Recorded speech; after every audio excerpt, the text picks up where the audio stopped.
Hello, my name's Josie. I'm 35 years old. My life has been nothing short of a roller coaster, and I've not enjoyed the entire trip.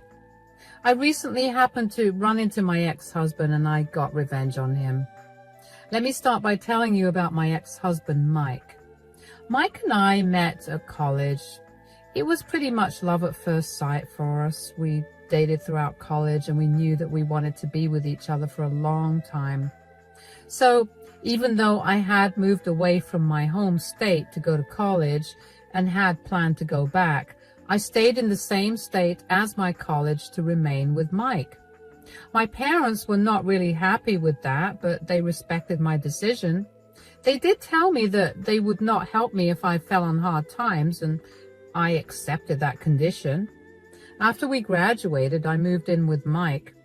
Everything was going great except for one thing: Mike's mother, Laverne. Laverne hated me from the get-go. She made that very clear from the very first time I met her. She was rude and dismissive of me. She kept telling me that her son deserved better, and on many occasions tried to set Mike up with her friends' daughters.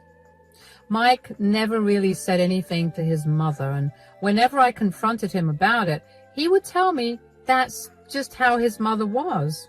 She single-handedly raised him, so she was very overprotective of him. She had a tendency to be overcritical of everyone he brought home, and I was no exception to that. Of course, it hurt me a lot because Laverne was always overly mean to me. I couldn't even get out of a meeting with her because if I tried, Mike would get angry with me. He'd tell me that I was being too sensitive and that I was not allowed to disrespect his mother that way. Of course, he'd also tell Laverne about things that went on between us, so that only made her hate me more. Every fight we had, he'd go running to her to complain about me. After Mike and I made up and forgot about the fight, Laverne would bring it up again and use it to put me down further. Mike would side with his mom and essentially rehash the fight all over again. By this point, we had been dating for 5 years, and I was in a place that was completely foreign to me because Mike had been very controlling about who I got to hang out with. I hadn't made any friends in the area, and Mike had demanded that I come back home directly from work. I never realized at that time that I was being abused emotionally and verbally. I wanted to leave, but I couldn't bring myself to be out there in the world alone. So when Mike proposed to me, I reluctantly said yes. We had a big fancy wedding, but I was not happy about it at all. I wanted to cry, but I felt so alone because my family had no idea about what I was going through, and I felt like they would not help me out, even if they knew. Within a year of being married, I got pregnant. Mike was ecstatic about the pregnancy, but I wasn't. I dreaded bringing a child into our relationship, but I'd always wanted a child, so I let it be. The pregnancy was not easy on me at all. I had to quit my job and I had to rest a lot. The only times I went out of the house were to do a little grocery shopping or to walk around in the park. I spent a lot of time on my phone, scrolling through social media or just watching some shows. It was mind-numbing to constantly be at home. But I did whatever I could to make sure that my baby grew safe and healthy. About 6 months into my pregnancy, I began to notice that Mike was behaving differently. He became very quiet and withdrawn. I also noticed that he began spending even more time with his mother and would oftentimes stay the night at her place. He then also invited her to live with us until I gave birth without asking me. Surprisingly, Laverne was not as mean as she'd always been, but she never stopped throwing insults at me whenever she could. I tried to talk to him about it many times, but he'd always shoot me down. This continued for a month until I'd had enough. I cornered him one day while he was reading a book in the living room and told him we needed to talk. "Mike, sweetie, we need to talk." "What do you mean? There's nothing to talk about." "Yes, there is. Something's been bothering you. Just tell me about it." I don't know if I want to talk about it right now. I'm still trying to figure out what to do because every time I think about it, I feel an ungodly amount of rage. Okay, maybe that's all the more reason for you to tell me about it. Fine then. I know you cheated on me, Josie. What? The baby isn't mine. I can feel it. There's no way that's my kid. What are you talking about? That's ridiculous. How can you just say that? Oh, come on. Don't act all innocent. You've been acting weird. You stay out too long when you go shopping. You're always on your phone, and now you're pregnant. It's too convenient. You're being crazy. I've always been faithful to you. This baby is yours. Just because I spend a little extra time outside on my phone doesn't mean I'm cheating on you. Yeah, right. I've seen the way you talk to that guy at the grocery store, always smiling at him. I bet he's the father. Smiling? Mike, he's the cashier. I'm just being polite. If smiling and being kind were considered cheating, then everybody in the world would be unfaithful. Don't try to twist this around. I know what I see. And you know what? My mom thinks the same. You cannot seriously use your mother to justify your reasoning. You know she doesn't like me. What's all this about? What's going on? I was just telling Josie here that I know she's been cheating on me. The baby isn't mine, Mom, I can tell. Oh, I knew it. I always had a feeling about her. She never respected this family. Laverne, you can't be serious. I've always been loyal to Mike and this family. Loyal? Ha, that's a joke. Do you think I didn't notice how you flaunt yourself around town, always trying to get attention? I'm not flaunting myself, I'm just being myself. Just because I like to put a little effort into the way I look before I go out, it doesn't mean I'm flaunting myself. You both are being unfair and cruel.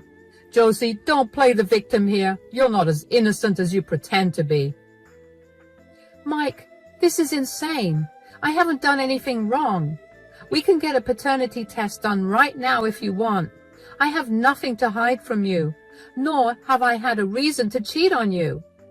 Reason to cheat? A woman like you doesn't need a reason to cheat. You're a disgrace. You can't just accuse me without proof. What did I ever do to make you think I would cheat? Like I said, you stay out too long. You're always on your phone. And you flirt with other men. That's all the proof I need.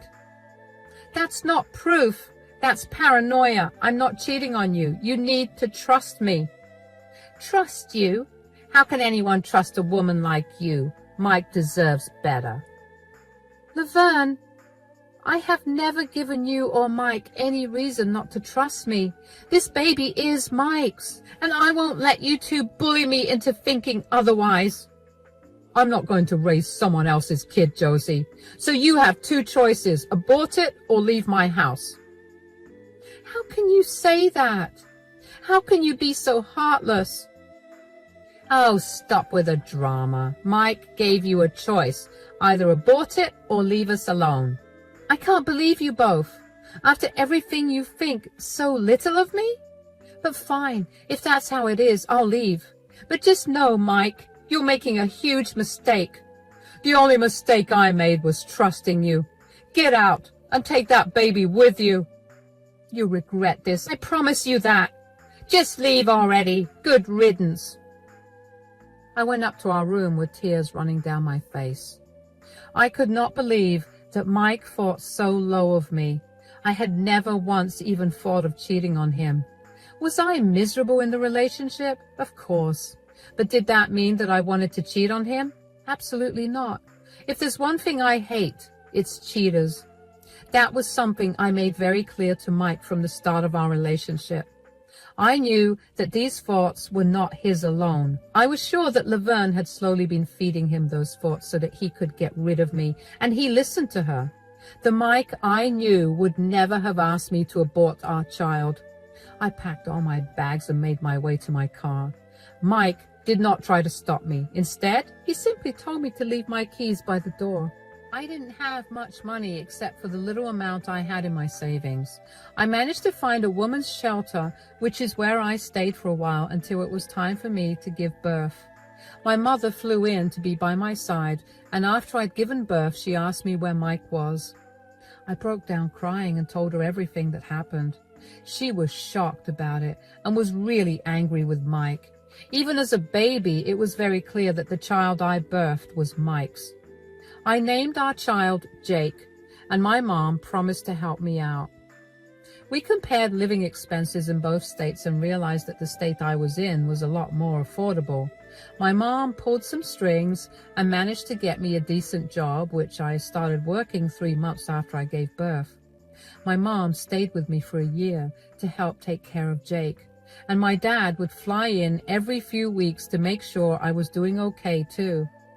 I was really lucky to have such supportive parents, and a part of me hated myself for not reaching out to them earlier.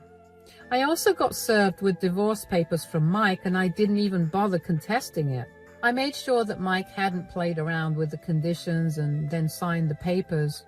He never called once to even see Jake or to check if Jake was his. Of course, I made sure not to put Mike's name down on Jake's birth certificate because I didn't want him trying to claim custody of Jake at any point in time. I should have also had him sign a waiver of his parental rights, but I did not think of that at the time. Anyway, over the next 10 years, a lot happened. I managed to get back on my feet and even found myself a better job than the one my mom got me. Jake and I were like a pair of best friends. There was absolutely nothing more he wanted to do than be around me and do things with me. I loved that we were so close. When Jake was about 2 years old, I met my current husband, Denzel. Denzel was a client of mine with whom my company had a big project to work on.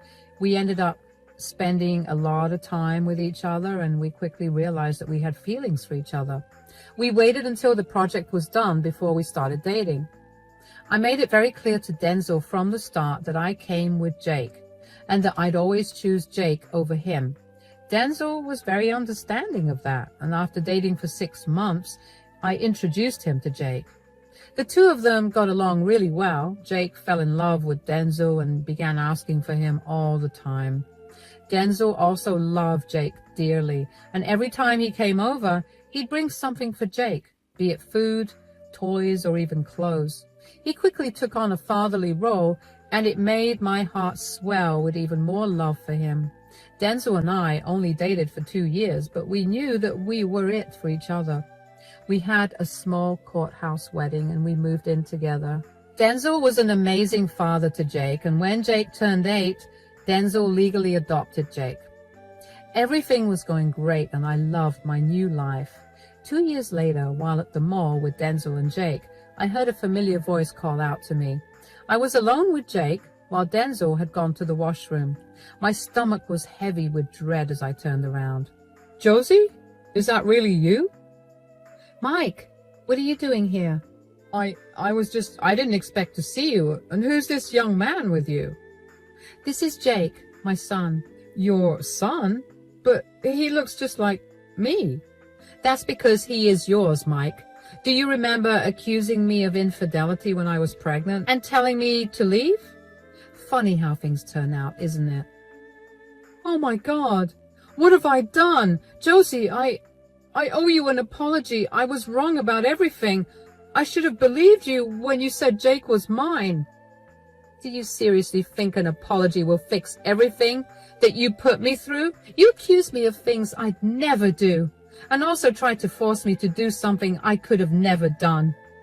"I know. I'm truly sorry. I was scared, confused. I let my mother get into my head." "You knew how much your mother hated me, yet you listened to her.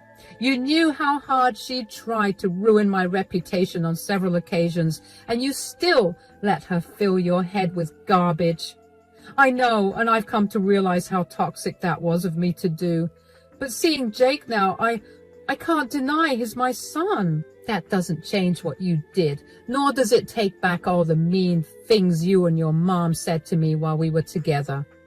I know, I've regretted it every single day since then." "Well, your regret doesn't change the past." Can I at least talk to him?" "Mommy, who is this man?" Jake, I'm your father. No, you're not. My daddy is right over there. Is everything okay here? Not really. This is my ex-husband, Mike. You know, the one who accused me of cheating on him and kicked me out of his house when I was 7 months pregnant. Daddy, this man is saying that he's my father. That's because I am. Josie, who is this man? I'm Josie's husband and Jake's father. Josie, you replaced me? She didn't replace anyone. I simply stepped up when you stepped out. You have no right to raise my son. How dare you try to replace me in his life? He's not your son. He's Josie's son and my son. You don't get to be absent for 10 years of his life and suddenly try to claim your role as his father. Stay out of this, buddy. Did you help create Jake? That's what I thought. This is a conversation between me and Josie. Josie, please. I want to make things right. I want to be a part of Jake's life. I swear I'll do everything I can to make up for my mistake. You had your chance, Mike. You threw us away. Jake doesn't need you now. In fact, he never needed you to begin with. He has a good, loving family now, and I will not let you ruin things for him. Daddy, this strange man is scaring me. Oh, come on, please. I've changed. Let me be a part of his life. This isn't the time or place, Mike. You're scaring Jake. We're leaving. Mom, I want to go home. Jake, please. Don't you want to get to know your real father? Mom, make him go away. It's okay, sweetie. We're leaving now. Stay away from them, Mike. If you try anything to hurt them again, I will make your life miserable. Denzel grabbed both Jake's and my hands and led us out of the mall. I was shaken up and I could barely process what was going on. Our city was big enough for me to have not run into him, which is why I didn't for 10 years. What were the odds that he happened to be there the same day that I was there with Jake? If there was one thing I was sure of, it was that I never wanted Jake to meet Mike. I did my best to protect him, and I still failed.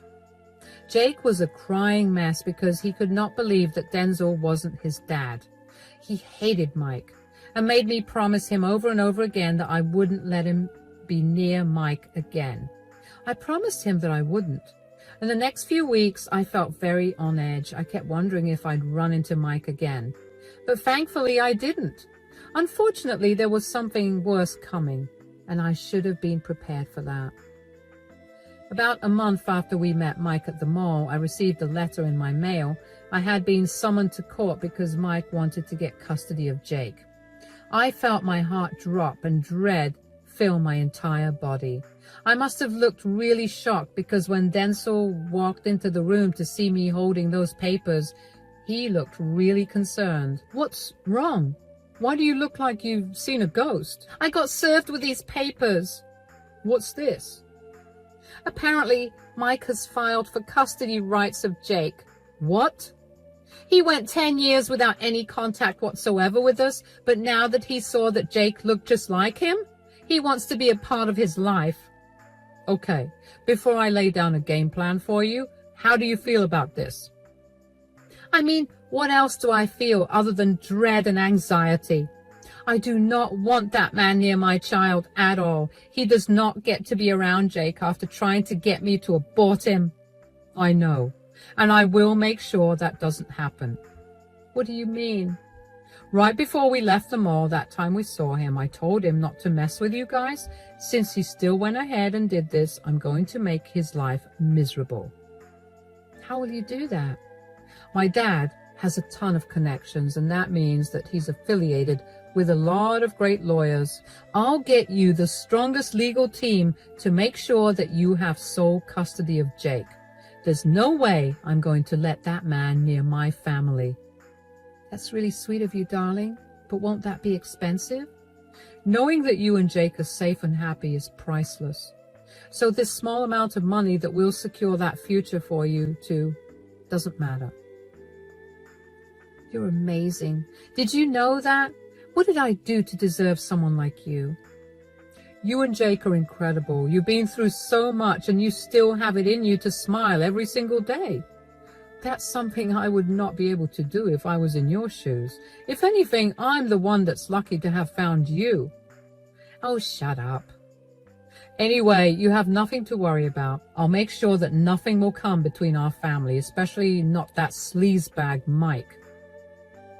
You just need to find any and all evidence that you can of Mike's neglect, and if you can, his emotional abuse. Oh, I have stacks and stacks of that.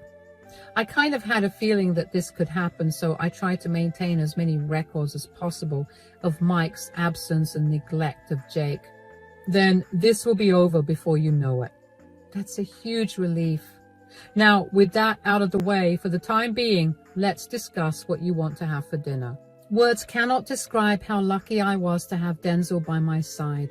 He instantly eased all my worries and anxieties and stood by my side just like he'd promised. The very next day, he contacted his lawyer friends and they helped me build my case. We were summoned to court where our lawyers meticulously provided proof of Mike's abandonment and neglect. Mike's lawyer kept trying to refute the proof, but with the huge amount of proof against him, Mike had nothing else to say. He tried to be emotional about his abandonment, but the judge wasn't having any of it. The trial continued for a long time and I was beginning to get agitated. I couldn't understand why Mike was suddenly so interested in being Jake's father. Aside from that, I also knew that Mike losing the custody battle would not be enough to satisfy my need to teach him a lesson. So I got his family and friends involved. I created 2 separate groups, one for his family and the other for his friends. I knew that he must have been telling everyone lies, so I told them all the truth and even provided them with the same evidence I had shown in court. I wanted to ruin his life. Shortly after I did that, the judge ruled against Mike getting custody of Jake and even ordered him to pay child support, not only from then on, but also for the last few years that he didn't. Mike looked like a defeated man, while Denzel and I walked out feeling victorious. A few days after the verdict, I began getting phone calls from an unknown number. I had a feeling it was Mike, so I didn't pick up. Eventually, I got annoyed with how frequently he kept calling me, so I picked up. Hello? What is wrong with you? Do you have any idea what you've done? What do you want, Mike? Don't play dumb right now. You know exactly what I'm talking about. I have no idea. Enlighten me. You had no right to fight against me having custody of Jake, and then you had the audacity to go around spewing lies about me abandoning him, and you to my family and friends. How dare you? You abandoned us before Jake was even born. You had no right to try and claim custody now, and I did not spew lies about you abandoning us. That is literally what you did. You kicked me out of your house because you believed something and refused to even hear me out. That's not fair. I had my reasons for kicking you out. Reasons? You accused me of cheating on you and demanded I abort our child, and then you kicked us out when I refused. That's not a good reason at all. That's not even a reason. You never even tried to contact me after that. You took one look at Jake, saw that he looked like you, and now you want to come back. Do you honestly think that's a normal thing to do? It's my life, Josie. I make my own decisions. I still stand by my decision to kick you out. I believed I was right then, and I still do. And now you have to face the consequences of those decisions. Remember when Denzel warned you not to mess with us? You should have listened. Denzel. Who cares about Denzel? I'll deal with him later. Right now, I want to talk about you exposing me to my family and friends. You need to tell them all that you were lying. I've lost everyone in my life because you couldn't hold your stupid tongue. You mean holding you accountable for your actions? You should be thanking me for showing everyone who you really are. Besides, isn't your mom always going to be on your side? Why isn't she speaking up for you? I remember her always butting her head into the conversations where she didn't belong. Stop being a jerk. My mother is doing her best to control the damage you've done, but even she's been shunned by our family. I've lost all of my friends because they think I was disgusting for what I did and for telling them lies about you. I literally worked for one of my friends and I might lose my job. You've ruined my life. You had no right to involve them all in business that isn't theirs. You made it their business when you tried to fight for custody of Jake. You were warned about not messing with us, and since you did, everyone needs to see what a horrible person you are. You think you're so righteous, Josie, but I know that you still cheated on me. Just because Jake is my kid, it doesn't make you any better. Stop trying to make me look like a bad person when you're just as bad, if not worse, than me. I did nothing wrong. I never once cheated on you, and just because you keep telling yourself that I did doesn't make it the truth. Now, if you'll excuse me, I have better things to do than argue with you. You can't just hang up on me. Watch me. I couldn't help but feel satisfied that I managed to ruin Mike's life, even if it was just a little bit. I'd gotten a lot of calls and texts from his friends and family, apologizing for not contacting me earlier. He'd been going around telling everyone that I cheated on him. And when he found out, I tried to manipulate him into raising a baby that wasn't his. His friends and family were not happy to hear about what he'd actually done, and his audacity to turn around and try to claim custody of Jake when he'd been absent for years. A lot of them stopped keeping contact with him. The friend he worked for decided that he no longer wanted to work with someone so vile. Aside from Mike being a horrible person, the friend also realized that Mike was not someone who could be trusted, and that was not a good characteristic for an employee. As soon as Mike got fired, I got a lot of texts from him blaming me for ruining his life. Not only did I get texts and calls from Mike, but I also got a lot of calls and texts from Laverne. She was very unhappy that I dragged her into everything. Her family, who had been supporting her financially for years, wanted nothing to do with her. She had to rely on Mike, but he too had lost his job. Both of them were going to suffer a lot, and that made me happy. I ignored their texts and calls, but I didn't block them because they kept updating me about what had been happening with their lives, and I was too curious about it to block them. Eventually, though, they stopped updating me, and they were only insulting me, so I blocked them everywhere. A few months ago, I happened to hear from one of Mike's cousins that him and Laverne were struggling to get by. Mike hadn't found a good job yet, but was too stubborn to pick up any job because he wanted it to be in his field. They're running on food banks, and they may get evicted from Mike's apartment anytime soon. I thought I'd feel a little guilty when I heard it, but I really didn't. I just felt satisfied that Mike and Laverne's bad deeds finally caught up to them in the worst way possible. As for Denzel, Jake and I, we're doing great. It took a while for Jake to come to terms with Denzel not being his real dad, but now that he understands it, he's beyond happy that he got lucky with the world's greatest daddy. Denzel and I are also doing great. I've never been happier, and I'm so glad that he had been there with me through the whole thing, because I knew that there was no way I could have gone through the whole thing without breaking down at least 20 times. Things have gone back to the way they've been for the last 10 years. The only difference is that I finally got closure from Mike, and I can now fully move on from the past. Thank you so much for listening.